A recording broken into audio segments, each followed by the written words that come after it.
Friends, ಎಲ್ಲರೂ ಹೇಗಿದ್ದೀರಾ? Welcome back to the channel. ತನ್ನ ಸೌಂದರ್ಯ ತೋರಿಸಿ ತಮ್ಮನನ್ನು ಆಕರ್ಷಿಸಿ ಅವನನ್ನು ತನ್ನ ಆಸೆಗಳಿಗೋಸ್ಕರ ದಾರಿ ತಪ್ಪಿಸಿ ತನ್ನ ಸಂತೋಷಕ್ಕಾಗಿ ಬೆಳೆಸಿಕೊಂಡ ಅಕ್ಕ. ಕತೆ ತುಂಬಾನೇ ಇಂಟ್ರೆಸ್ಟಿಂಗ್ ಆಗಿದೆ. ಸೊ ಕತೆನ ಎಲ್ಲೂ ಸ್ಕಿಪ್ ಮಾಡಿ ಪೂರ್ತಿಯಾಗಿ ಕೇಳಿ. ಹಾಗೆ ಚಾನಲ್ಗೆ ಮರಿದೆ ಸಬ್ಸ್ಕ್ರೈಬ್ ಆಗಿ. ಅರ್ಜುನ್ ವಿಶ್ವವಿದ್ಯಾಲಯದಲ್ಲಿ ಉಪನ್ಯಾಸಕನಾಗಿರ್ತಾನೆ. ತನ್ನ ಹೆಂಡತಿ ಲಕ್ಷ್ಮಿಯ ಮನೆಯಲ್ಲಿ ವಾಸವಾಗಿರುತ್ತಾನೆ. ಒಂದು ದಿನ ಅರ್ಜುನ್ ತನ್ನ ಕೆಲಸದಲ್ಲಿ ತೊಡಗಿರುವಾಗ ಲಕ್ಷ್ಮಿ ಆತನ ಜೊತೆ ಮುದ್ದಾಡಲು ಪ್ರಯತ್ನಿಸುತ್ತಾಳೆ. ಆಗ ಅರ್ಜುನ್ ನನಗೆ ತುಂಬಾ ಕೆಲಸ ಇದೆ ಅಂತ ಲಕ್ಷ್ಮಿಗೆ ಹೇಳ್ತಾನೆ. ಆಗ ಲಕ್ಷ್ಮಿ ನಿನ್ನಿಂದ ಏನೂ ಆಗೋದಿಲ್ಲ ಅಂತ ನಿರಾಸೆಯಿಂದ ಹೊರಟು ಹೋಗಿ ತಣ್ಣೀರು ಸ್ನಾನಕ್ಕೆ ಮಾಡುತ್ತಾಳೆ. ಆಗ ಅವಳ ತಮ್ಮ ಚೇತನ್ ಲಕ್ಷ್ಮಿಗೆ ಫೋನ್ ಮಾಡಿ ನಾನು 5 ತಿಂಗಳ ಕಾಲ ಸಂಶೋಧನೆಗಾಗಿ ನಿಮ್ಮ ಮನೆಗೆ ಬರಬಹುದಾ ಅಂತ ಕೇಳ್ತಾನೆ. ಲಕ್ಷ್ಮಿ ಒಪ್ಪಿಕೊಂಡು ಶೀಘ್ರವಾಗಿ ಬಾ ಅಂತ ಹೇಳುತ್ತಾಳೆ. ಮರುದಿನ ಚೇತನ್ ಲಕ್ಷ್ಮಿಯ ಮನೆಗೆ ಬರುತ್ತಾನೆ. ಆಗ ಅವನನ್ನು ನೋಡಿ ಆಶ್ಚರ್ಯಗೊಂಡು ಅರ್ಜುನ್ ನೀನೇನು ಹೇಳದೆ ಬಂದು ಬಿಟ್ಟಿದ್ದೀಯಾ ಅಂತ ಚೇತನ್ನ ಕೇಳ್ತಾನೆ. ಚೇತನ್ ಇಲ್ಲ, ನಾನು ಅಕ್ಕನಿಗೆ ಫೋನ್ ಮಾಡಿಯೇ ಬಂದಿದ್ದೆ ಅಂತ ಉತ್ತರಿಸುತ್ತಾನೆ. ಆಗ ಅರ್ಜುನ್ ಚೇತನ್ ಬರೋದು ನೀನ್ ನನಗೆ ಯಾಕೆ ಹೇಳಲಿಲ್ಲ ಅಂತ ಲಕ್ಷ್ಮಿನ ಕೇಳ್ತಾನೆ.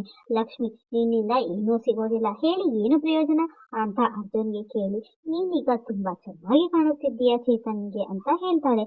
ಆಗ ಚೇತನ್ ಲಕ್ಷ್ಮಿಯ ಕಾಲನ್ನು ನಮಸ್ಕರಿಸಲು ಹೋಗುತ್ತಾನೆ.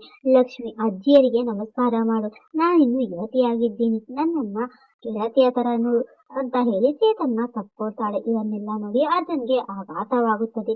ಲಕ್ಷ್ಮಿ ನಿನ್ನ ಕೊಠಡಿ ತೋರಿಸ್ತೀನಿ ಅಂತ ಚೇತನ್ನ ಕೈ ಹಿಡಿದು ಕೊಠಡಿಗೆ ಕರೆದುಕೊಂಡು ಹೋಗಿ ಇಲ್ಲಿ ನಿಮಗೆ ಏನು ಬೇಕಾದರೂ ನನ್ನನ್ನು ಕೇಳು ಆತನ ಭುಜದ ಮೇಲೆ ಕೈ ಇಡುತ್ತಾಳೆ. ಚೇತನ್ ಸರಿ ಅಕ್ಕ ಅಂತ ಹೇಳಿದ್ರೆ ಲಕ್ಷ್ಮಿ ನನ್ನನ್ನ ಅಕ್ಕ ಅಂತ ಕರಿಬೇಡ, ಲಕ್ಷ್ಮಿ ಅಂತ ಕರಿ, ನೀನು ನನಗಾಗಿಯೇ ಬಂದಿದ್ದೀಯ ಅಂತ ಕಾಣಿಸ್ತಾ ಇದೆ ಅಂತ ಹೇಳ್ತಾಳೆ. ಆಘಾತಗೊಂಡ ಚೇತನ್ ಏನು ಅಂತ ಕೇಳ್ತಾನೆ. ಲಕ್ಷ್ಮಿ ಎಲ್ಲವೂ ನಿನಗೆ ಮುಂದೆ ತಿಳಿಯುತ್ತೆ ಅಂತ ಹೇಳಿ ಹೊರಡುತ್ತಾಳೆ. ನಂತರ ಚೇತನ್ ತನ್ನ ಪ್ರೇಯಸಿ ಅನುಷ್ಕಾಗೆ ಫೋನ್ ಮಾಡಿ ನಾನು ಬೆಂಗಳೂರಿಗೆ ಬಂದಿದ್ದು ನಿನ್ನ ವಿಶ್ವವಿದ್ಯಾಲಯದಲ್ಲಿ ಅಡ್ಮಿಷನ್ ಮಾಡ್ತಿದ್ದೀನಿ ಅಂತ ಹೇಳುತ್ತಾನೆ. ಮರುದಿನ ಲಕ್ಷ್ಮಿ ಅರ್ಜುನನ್ನು ನಿರ್ಲಕ್ಷಿಸಿ ಚೇತನ್ ಜೊತೆ ಮಾತನಾಡುತ್ತಾ ಬ್ರೇಕ್ಫಾಸ್ಟ್ ಮಾಡ್ತಿರುತ್ತಾಳೆ. ಚೇತನ್ ಲಕ್ಷ್ಮಿಯನ್ನ ಕರೆಯುವುದನ್ನ ನೋಡಿ ಆಘಾತಗೊಂಡ ಅರ್ಜುನ್ ನೀನು ಲಕ್ಷ್ಮಿಯನ್ನ ಲಕ್ಷ ಅಂತ ಯಾಕೆ ಕರೆಯುತ್ತಿದ್ದೀಯ ಅಂತ ಚೇತನ್ನ ಬೈಯುತ್ತಾನೆ. ಲಕ್ಷ್ಮಿನೇ ಹಾಗೆ ಕರೆಯಲು ನನಗೆ ಹೇಳಿದ್ದಾಳೆ, ನೀನೇ ಈ ವಿಶ್ವವಿದ್ಯಾಲಯಕ್ಕೆ ಹೋಗು ಅಂತ ಅರ್ಜುನ್ಗೆ ಹೇಳುತ್ತಾಳೆ. ನಂತರ ಚೇತನ್ ನಾನಿನ್ನು ಒಂದು ಉಡುಗೊರೆ ತಂದಿದ್ದೇನೆ ಅಂತ ಲಕ್ಷ್ಮಿಗೆ ಕಾಲ್ಗೆಜ್ಜೆ ಕೊಡುತ್ತಾನೆ. ಸಂತೋಷಗೊಂಡ ಲಕ್ಷ್ಮಿ ನೀನೇ ಇದನ್ನ ಹಾಕು ಅಂತ ಹೇಳುತ್ತಾಳೆ. ಚೇತನ್ ತನ್ನ ಕೈಯಿಂದ ಲಕ್ಷ್ಮಿಗೆ ಕಾಲ್ಗೆಜ್ಜೆ ತೊಡಗಿಸುತ್ತಾನೆ. ನಂತರ ಅರ್ಜುನ್ ವಿಶ್ವವಿದ್ಯಾಲಯದಿಂದ ವಾಪಸ್ ಬರ್ತಾನೆ. ಆಗ ಚೇತನ್ ಮತ್ತು ಲಕ್ಷ್ಮಿ ಮಜಾ ಮಾಡುತ್ತಾ ಕೊಠಡಿಯಲ್ಲಿ ಕೂತಿರುವುದನ್ನ ನೋಡಿ ಚೇತನ್ ಕೇವಲ ಟೀ ಶರ್ಟ್ ನಲ್ಲಿರುತ್ತಾನೆ. ಇದನ್ನು ನೋಡಿದ ಅರ್ಜುನ್ ಕೋಪಗೊಂಡು ನೀನಿಲ್ಲಿ ಸಂಶೋಧನೆ ಮಾಡಲು ಬಂದಿದ್ದೀಯಾ ಇಲ್ಲ ಟೈಮ್ ಪಾಸ್ ಮಾಡಲು ಬಂದಿದ್ದೀಯಾ ಅಂತ ಚೇತನ್ನ ಬೈಯುತ್ತಾನೆ. ಚೇತನ್ ನಿಮಗೆ ತೊಂದರೆ ಆದರೆ ಹೇಳಿ, ನಾನು ಈಗಲೇ ವಾಪಸ್ ಗ್ರಾಮಕ್ಕೆ ಹೋಗ್ತೀನಿ ಅಂತ ಅರ್ಜುನ್ಗೆ ಹೇಳ್ತಾನೆ. ಲಕ್ಷ್ಮಿ ಅದು ಬೇಡ, ಈ ಮನೆ ನನ್ನ ತಂದೆಯಿತು, ನಾವಿಬ್ಬರು ಬೇರೆ ಕೊಠಡಿಗೆ ಹೋಗೋಣ ಅಂತ ಚೇತನ್ನ ಕೈ ಹಿಡಿದು ಕರೆದುಕೊಂಡು ಹೋಗುತ್ತಾಳೆ. ಮರುದಿನ ಚೇತನ್ ವಿಶ್ವವಿದ್ಯಾಲಯಕ್ಕೆ ಹೋಗುತ್ತಾನೆ. ಅರ್ಜುನ್ ಲಕ್ಷ್ಮಿಯ ಬಳಿ ಬಂದು ನೀನು ನನ್ನನ್ನು ದೂರ ಮಾಡಬೇಡ, ನಾನು ಆರೋಗ್ಯ ತಪಾಸಣೆ ಮಾಡಿಸಿಕೊಳ್ಳುತ್ತೇನೆ ಅಂತ ಹೇಳಿ ಹೊರಡುತ್ತಾನೆ. ಲಕ್ಷ್ಮಿ ನಿನ್ನ ಅಗತ್ಯ ಯಾರಿಗೆ, ನಾನು ಬೇರೆ ವ್ಯವಸ್ಥೆ ಮಾಡಿಕೊಂಡಿದ್ದೇನೆ ಅಂತ ಯೋಚಿಸುತ್ತಾಳೆ. ಚೇತನ್ಗೆ ಫೋನ್ ಮಾಡಿ ವಿಶ್ವವಿದ್ಯಾಲಯ ನಂತರ ಮಾಲ್ಗೆ ಬಾ, ನಾವು ಸಿನಿಮಾ ನೋಡೋಣ ಅಂತ ಹೇಳ್ತಾಳೆ. ಇತ್ತ ಚೇತನ್ ಅನುಷ್ಕಾಳನ್ನು ಭೇಟಿಯಾಗುತ್ತಾನೆ.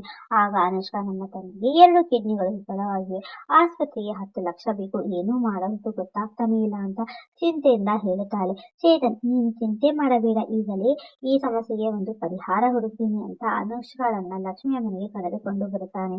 ಆಗ ಲಕ್ಷ್ಮಿ ಚೇತನ್ಗೆ ಸತತವಾಗಿ ಫೋನ್ ಮಾಡ್ತಾನೆ ಇರ್ತಾಳೆ. ಚೇತನ್ ತನ್ನ ಫೋನ್ ಸೈಲೆಂಟ್ ಮಾಡಿ ಅನುಷ್ಕಾಳ ಜೊತೆ ಮುದ್ದಾಡಲು ಶುರು ಮಾಡುತ್ತಾನೆ. ನಂತರ ಮನೆಗೆ ಬಂದ ಲಕ್ಷ್ಮಿ ಚೇತನ್ ಕೊಠಡಿಗೆ ಹೋಗಿ ನೋಡಿದಾಗ ಅವರನ್ನು ನೋಡಿ ಆಘಾತಕ್ಕೊಳಗಾಗುತ್ತಾಳೆ. ಲಕ್ಷ್ಮಿ ಇವಳು ಯಾರು, ನೀನು ನನ್ನ ಕಾಲ್ಗಳನ್ನು ಏಕೆ ತೆಗೆದುಕೊಳ್ಳುತ್ತಿಲ್ಲ ಅಂತ ಚೇತನ್ಗೆ ಕೇಳುತ್ತಾಳೆ. ಚೇತನ್ ನಾನು ವಿಶ್ವವಿದ್ಯಾಲಯದಲ್ಲಿದ್ದೆ, ಫೋನ್ ಸೈಲೆಂಟ್ ಮಾಡಿದ್ದೆ, ಇವಳು ನನ್ನ ಸ್ನೇಹಿತೆ ಅನುಷ್ಕಾ, ಇವರ ತಂದೆ ಆಸ್ಪತ್ರೆಯಲ್ಲಿದ್ದಾರೆ, ಸಹಾಯ ಬೇಕಿತ್ತು, ಅದಕ್ಕೆ ನಿಮ್ಮ ಬಳಿ ಕರೆತಂದಿದ್ದೇನೆ, ದಯವಿಟ್ಟು ಏನಾದರೂ ಸಹಾಯ ಮಾಡಿ ಅಂತ ಲಕ್ಷ್ಮಿಗೆ ಕೇಳಿಕೊಳ್ಳುತ್ತಾನೆ. ಲಕ್ಷ್ಮಿ ಅನುಷ್ಕಾಳಿಗೆ ತನಗೆ ಗೊತ್ತಿರುವ ಆಸ್ಪತ್ರೆಯ ವಿಳಾಸ ಕೊಟ್ಟು ಅಲ್ಲಿ ನನ್ನ ಹೆಸರು ಹೇಳು, ನಿಮಗೆ ಸಹಾಯ ಸಿಗುತ್ತದೆ ಅಂತ ಹೇಳಿ ಕಳುಹಿಸುತ್ತಾಳೆ. ನಂತರ ಚೇತನ್ ಕೋಪಗೊಂಡ ಲಕ್ಷ್ಮಿಯನ್ನು ಶಾಂತಗೊಳಿಸಲು, ನೀನು ಕೇವಲ ಮಾತನಾಡುತ್ತೀಯಾ ಇಲ್ಲ ಏನಾದರೂ ಮಾಡುತ್ತೀಯಾ ಅಂತ ಕೇಳುತ್ತಾನೆ. ಸಂತೋಷಗೊಂಡ ಲಕ್ಷ್ಮಿ ಆತನ ಜೊತೆ ಮುದ್ದಾಡಿ ಸ್ವರ್ಗ ಸುಖವನ್ನು ಅನುಭವಿಸುತ್ತಾಳೆ. ಒಂದು ವಾರದ ನಂತರ ಅನುಷ್ಕಾ ಲಕ್ಷ್ಮಿಯ ಮನೆಗೆ ಬಂದು, ನಿಮ್ಮ ಸಹಾಯದಿಂದ ಕಡಿಮೆ ವೆಚ್ಚದಲ್ಲಿ ನನ್ನ ತಂದೆಯ ಶಸ್ತ್ರಚಿಕಿತ್ಸೆ ಆಯಿತು ಅಂತ ಹೇಳಿ ಲಕ್ಷ್ಮಿಗೆ ಸೀರೆಯನ್ನ ಉಡುಗೊರೆಯಾಗಿ ಕೊಡುತ್ತಾಳೆ. ಚೇತನ್ ಅನುಷ್ಕಾಳನ್ನು ಡ್ರಾಪ್ ಮಾಡಲು ಹೋಗುತ್ತಾನೆ. ನಂತರ ಅರ್ಜುನ್ ಲಕ್ಷ್ಮಿಯ ಬಳಿ ಬಂದು ಒಂದು ಉಡುಗೊರೆಯನ್ನು ಕೊಟ್ಟು, ನಾನೀಗ ಆಸ್ಪತ್ರೆಗೆ ತೋರಿಸಿಕೊಂಡು ಬಂದಿದ್ದೇನೆ ಅಂತ ಹೇಳಿ ಲಕ್ಷ್ಮಿಯನ್ನು ಎತ್ತಿಕೊಂಡು ರೂಪಿಗೆ ಹೋಗಿ ಮುದ್ದಾಡಲು ಶುರು ಮಾಡುತ್ತಾನೆ. ಲಕ್ಷ್ಮಿಗೆ ಸಂತೋಷವಾಗುತ್ತದೆ. ಆದರೆ ಮುಂದುವರಿಯುವುದರಲ್ಲಿ ಅರ್ಜುನ್ನ ಶಕ್ತಿ ಕಡಿಮೆಯಾಗುತ್ತದೆ. ಕೋಪಗೊಂಡ ಲಕ್ಷ್ಮಿ, ಈಗ ಏನಾಯಿತು, ನೀನು ನಿಜವಾಗಿಯೂ ಆಸ್ಪತ್ರೆಗೆ ಹೋಗಿದ್ದೀಯಾ ಅಂತ ಕೇಳ್ತಾಳೆ. ಅರ್ಜುನ್, ನಾನು ಆಸ್ಪತ್ರೆಗೆ ಹೋಗಿಲ್ಲ, ನಿಮಗೆ ಸುಳ್ಳು ಹೇಳಿದೆ ಅಂತ ಹೇಳಿ ಒಪ್ಪಿಕೊಳ್ಳುತ್ತಾನೆ. ಚೇತನ್ ಇದನ್ನೆಲ್ಲ ಕೇಳಿಸಿಕೊಳ್ಳುತ್ತಿರುತ್ತಾನೆ. ಲಕ್ಷ್ಮಿ, ನಿನ್ನಿಂದ ಏನೂ ಆಗೋದಿಲ್ಲ ಅಂತ ಅರ್ಜುನ್ ಮೇಲೆ ಕೋಪಗೊಂಡು ಟೆರೆಸ್ಗೆ ಹೋಗಿ ಆಡಲು ಶುರು ಮಾಡುತ್ತಾಳೆ. ಚೇತನ್ ಅಲ್ಲಿಗೆ ಹೋಗಿ, ಲಕ್ಷ್ಮಿ, ನಾನು ಅರ್ಜುನನ್ನು ಮದುವೆಯಾಗಿ ತಪ್ಪು ಮಾಡಿದೆ ಅಂತ ನನಗೆ ಯಾವ ಸಂತೋಷವೂ ಸಿಗುತ್ತಿಲ್ಲ, ನಾನು ಆತನಿಗೆ ವಿಚ್ಛೇದನ ಕೊಡುತ್ತೇನೆ, ನೀನು ನನ್ನನ್ನು ಮದುವೆಯಾಗು ಅಂತ ಚೇತನ್ಗೆ ಕೇಳಿಕೊಳ್ಳುತ್ತಾಳೆ. ಚೇತನ್, ನಮ್ಮ ಸಂಬಂಧವನ್ನು ಸಮಾಜ ಒಪ್ಪಿಕೊಳ್ಳುವುದಿಲ್ಲ ಅಂತ ಹೇಳಿದರೆ, ಲಕ್ಷ್ಮಿ, ನೀನು ನನ್ನ ಜೊತೆ ರೊಮ್ಯಾನ್ಸ್ ಮಾಡುವಾಗ ಈ ಯೋಚನೆ ಬರಲಿಲ್ವಾ, ನನಗೆ ಗೊತ್ತಿಲ್ಲ, ನಾಳೆವರೆಗೂ ಸಮಯ ಕೊಡುತ್ತೇನೆ ನಮ್ಮ ಮದುವೆಯ ಬಗ್ಗೆ ಯೋಚಿಸೋಕೆ ಅಂತ ಹೇಳಿ ಹೊರಡುತ್ತಾಳೆ. ಮರುದಿನ ಅನುಷ್ಕಾ ಚೇತನ್ಗೆ ತುರ್ತು ಫೋನ್ ಮಾಡಿ ಕರೆಸಿಕೊಳ್ಳುತ್ತಾಳೆ. ಚೇತನ್ ಯಾಕೆ ಅಂತ ಕೇಳಿದಾಗ, ಅನುಷ್ಕಾ, ನನ್ನ ತಂದೆ ಆರೋಗ್ಯದ ಒತ್ತಡದಿಂದ ಸಂಶೋಧನೆ ಮಾಡೇ ಇಲ್ಲ, ನಾಳೆ ಪರೀಕ್ಷೆ ಇದೆ, ಫೇಲ್ ಆಗಬಹುದು ಅಂತ ಅಳುತ್ತಾಳೆ. ಚೇತನ್, ನೀನು ಭಯಪಡಬೇಡ, ನನ್ನ ಬಳಿ ಒಂದು ಯೋಚನೆ ಇದೆ ಅಂತ ಹೇಳಿ ಲಕ್ಷ್ಮಿಯ ಬಳಿ ಹೋಗಿ, ನಾನು ನಿನ್ನನ್ನು ಮದುವೆಯಾಗಲು ಒಪ್ಪಿದ್ದೇನೆ ಅಂತ ಹೇಳುತ್ತಾನೆ. ಲಕ್ಷ್ಮಿ ಸಂತೋಷದಿಂದ ಕುಣಿಯುತ್ತಾಳೆ. ಚೇತನ್ ದುಃಖದಿಂದ ನಿಂತಿರುತ್ತಾನೆ. ಲಕ್ಷ್ಮಿ, ಏನಾಯಿತು ಅಂತ ಕೇಳಿದಾಗ, ಚೇತನ್, ಇನ್ನೆರಡು ದಿನಗಳಲ್ಲಿ ನನ್ನ ಪರೀಕ್ಷೆ ಇದೆ, ನಿನ್ನ ನೆನಪು ತೊಂದರೆ ಮಾಡ್ತಾ ಇದೆ, ಸಂಶೋಧನೆಯೇ ಆಗ್ತಾ ಇಲ್ಲ, ಏನಾದರೂ ಮಾಡಿ ಪರೀಕ್ಷೆ ಪ್ರಶ್ನೆ ಪತ್ರಿಕೆ ಸಿಗುವಂತೆ ಮಾಡು ಅಂತ ಕೇಳುತ್ತಾನೆ. ಲಕ್ಷ್ಮಿ, ನಾನು ಏನಾದರೂ ವ್ಯವಸ್ಥೆ ಮಾಡುತ್ತೇನೆ, ಚಿಂತೆ ಮಾಡಬೇಡ ಅಂತ ಹೇಳಿ ಅರ್ಜುನ್ ಬಳಿ ಹೋಗಿ ವಿಚ್ಛೇದನದ ಕಾಗದಕ್ಕೆ ಸಹಿ ಮಾಡು ಅಂತ ಹೇಳುತ್ತಾಳೆ. ಅರ್ಜುನ್, ದಯವಿಟ್ಟು ವಿಚ್ಛೇದನ ಕೊಡಬೇಡ, ಒಂದು ಅವಕಾಶ ಕೊಡು ಅಂತ ಬೇಡಿಕೊಳ್ಳುತ್ತಾನೆ. ಲಕ್ಷ್ಮಿ, ನೀನು ಒಂದು ವಾರದ ಹೆಸರು ಹೇಳಿ ಪರೀಕ್ಷೆಯ ಪ್ರಶ್ನೆ ಪತ್ರಿಕೆ ಮುಂಚಿತವಾಗಿ ತಂದು ನನ್ನ ಕೈಗೆ ಕೊಡಬೇಕು. ಮರುದಿನ ಭಯಗೊಂಡ ಅರ್ಜುನ್ ಒಂದು ಸೆಂಟರಿನಲ್ಲಿ ಎಲ್ಲಾ ಪ್ರಶ್ನೆ ಪತ್ರಿಕೆಗಳನ್ನು ಲಕ್ಷ್ಮಿಗೆ ಕೊಡುತ್ತಾನೆ. ಲಕ್ಷ್ಮಿ ಅದನ್ನು ಚೇತನ್ಗೆ ಕೊಡುತ್ತಾಳೆ. ಸಂತೋಷದಿಂದ ಚೇತನ್ ಅದರ ಪ್ರಿಂಟ್ ತೆಗೆದುಕೊಂಡು ಅನುಷ್ಕಾಳಿಗೆ ಕೊಡುತ್ತಾನೆ. ಅನುಷ್ಕಾ ತುಂಬಾ ಸಂತೋಷ ಪಡುತ್ತಾಳೆ. ಚೇತನ್, ಇಷ್ಟಕ್ಕೆ ಸಂತೋಷ ಪಡಬೇಡ, ನಾನು ಈ ಪ್ರಶ್ನೆ ಪತ್ರಿಕೆಯನ್ನು ವಿಶ್ವವಿದ್ಯಾಲಯದಲ್ಲಿ ಮಾರಾಟ ಮಾಡಿ ಸಾಕಷ್ಟು ಹಣ ಗಳಿಸುತ್ತೇನೆ, ಆಮೇಲೆ ನಾವಿಬ್ಬರು ಮದುವೆಯಾಗೋಣ ಅಂತ ಅನುಷ್ಕಾಳಿಗೆ ಹೇಳುತ್ತಾನೆ. ಇದನ್ನೆಲ್ಲ ನೋಡಿ ಲಕ್ಷ್ಮಿಗೆ ಆಘಾತವಾಗಿ ಮನೆಗೆ ಹೋಗುತ್ತಾಳೆ.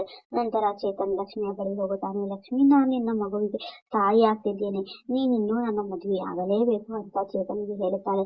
ಚೇತನ್, ಅದು ಸಾಧ್ಯವೇ ಇಲ್ಲ, ನಾನು ಅನುಷ್ಕಾಳನ್ನು ಪ್ರೀತಿಸುತ್ತಿದ್ದೇನೆ ಅಂತ ಹೇಳುತ್ತಾನೆ. ಈಗಾಗಲೇ ಲಕ್ಷ್ಮಿ ಅನುಷ್ಕಾಳಿಗೆ ತನ್ನ ಮತ್ತು ಚೇತನ ಸಂಬಂಧದ ಬಗ್ಗೆ ಹೇಳಿ ಅವಳ ಮನಸ್ಸು ಕೆಡಿಸಿಬಿಟ್ಟಿರುತ್ತಾಳೆ.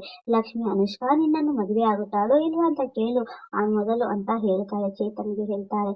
ಚೇತನ್ ಅನುಷ್ಕಾಳಿಗೆ ಫೋನ್ ಮಾಡಿ, ಅನುಷ್ಕಾ, ನೀನೊಬ್ಬ ಮೋಸಗಾರ, ಇನ್ನೊಮ್ಮೆ ನನಗೆ ಫೋನ್ ಮಾಡಬೇಡ ಅಂತ ಬೈಯುತ್ತಾಳೆ. ಲಕ್ಷ್ಮಿ ಜೋರಾಗಿ ನಗಲು ಶುರು ಮಾಡಿದಾಗ ಕೋಪಗೊಂಡ ಚೇತನ್ ಭಾವನಾತ್ಮಕವಾಗಿ ತೊಂದರೆಗೊಳಗಾಗುತ್ತಾನೆ. ಆದರೆ ಕೊಲೆಗೆ ಪ್ರಯತ್ನ ಪಡುತ್ತಾನೆ. ತನ್ನ ತಪ್ಪನ್ನು ಅರಿತು ಲಕ್ಷ್ಮಿಯಿಂದ ಕ್ಷಮೆ ಕೇಳುತ್ತಾನೆ. ಲಕ್ಷ್ಮಿ ತನ್ನ ವರ್ತನೆಯ ಬಗ್ಗೆ ಯೋಚಿಸಿ ಚೇತನ್ನನ್ನು ಕ್ಷಮಿಸುತ್ತಾರೆ. ಆದರೆ ಈ ಘಟನೆಯನ್ನು ಅರ್ಜುನ್ ಗಮನಿಸುತ್ತಾನೆ. ಲಕ್ಷ್ಮಿಯ ತಪ್ಪಿನ ಬಗ್ಗೆ ತಿಳಿದ ಅರ್ಜುನ್ ತನ್ನ ಆರೋಗ್ಯದ ಕಾಳಜಿಯನ್ನು ತೋರಿಸಿ ಲಕ್ಷ್ಮಿಯ ಜೊತೆ ಸಂಬಂಧವನ್ನು ಸರಿಪಡಿಸಿಕೊಳ್ಳಲು ಯತ್ನಿಸುತ್ತಾನೆ. ಚೇತನ್ ತನ್ನ ಸಂಶೋಧನೆಯನ್ನು ಮುಂದುವರಿಸಲು ಮತ್ತು ಅನುಷ್ಕಾ ಜೊತೆ ಸಂಬಂಧವನ್ನು ಸರಿಪಡಿಸಿಕೊಳ್ಳಲು ಗ್ರಾಮಕ್ಕೆ ವಾಪಸ್ ಹೋಗುತ್ತಾನೆ. ಈ ಕಥೆ ಇಲ್ಲಿಗೆ ಮುಗಿಯುತ್ತದೆ. ಕಥೆ ಇಷ್ಟವಾದರೆ ಲೈಕ್ ಮಾಡಿ, ಶೇರ್ ಮಾಡಿ, ಕಮೆಂಟ್ ಮಾಡೋದನ್ನ ಮರೆಯಬೇಡಿ. ನನ್ನ ಚಾನಲ್ಗೆ ಹೊಸಬರಾಗಿ ದಯವಿಟ್ಟು ಚಾನಲ್ ಅನ್ನು ಸಬ್ಸ್ಕ್ರೈಬ್ ಮಾಡಿಕೊಳ್ಳಿ. ಜೊತೆಗೆ ಪಕ್ಕದಲ್ಲಿರುವ ಬೆಲ್ ಐಕಾನ್ ಅನ್ನು ಕ್ಲಿಕ್ ಮಾಡಿ ಆಲ್ ಆಪ್ಷನ್ ಸೆಲೆಕ್ಟ್ ಮಾಡಿಕೊಳ್ಳಿ. ನಾನು ಯಾವುದೇ ವಿಡಿಯೋ ಅಪ್ಲೋಡ್ ಮಾಡಿದರೆ ನಿಮಗೆ ನೋಟಿಫಿಕೇಶನ್ ಬರುತ್ತದೆ. ಮತ್ತೊಮ್ಮೆ ಭೇಟಿಯಾಗೋಣ ಮತ್ತೊಂದು ರೋಮಾಂಚಕರ ಕಥೆಯೊಂದಿಗೆ. ಅಲ್ಲಿಯವರೆಗೂ ಧನ್ಯವಾದಗಳು.